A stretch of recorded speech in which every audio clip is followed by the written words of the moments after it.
How to check apps install date on your phone. Hey everyone, welcome back to the channel. In today's tutorial, I'm going to be showing you guys how you can easily check the install date of your apps on your phone.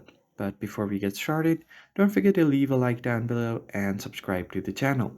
Now let us jump right into the video. The very first thing you're going to have to do is go ahead and open up your Play Store. And once you land on your Play Store, make sure that you're logged into your account and simply tap on the profile icon at the top right. Now you'll have an option that says Manage App and Device. Just tap on it and you can tap on this Manage option. So as you can see, it will show you a list of all of your installed apps and when it was updated last time. From here, you'll only be able to see the last update, but in order to see when it was installed, you'll have to install an app for that.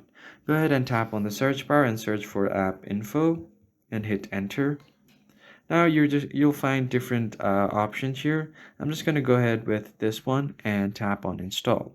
Now once the application is installed completely on your device, you'll just have to go ahead and open up the app.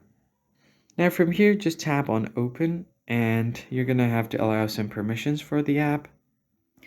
Now from here, go ahead and tap on the scan option to search for the application that you want to find your information and select the application. So just go ahead and tap on the app and here you will be able to see the installed date and update date right here on the app. So that's how you check the installed date of your app on your phone. I hope you found this tutorial helpful. I'll see you guys on the next one.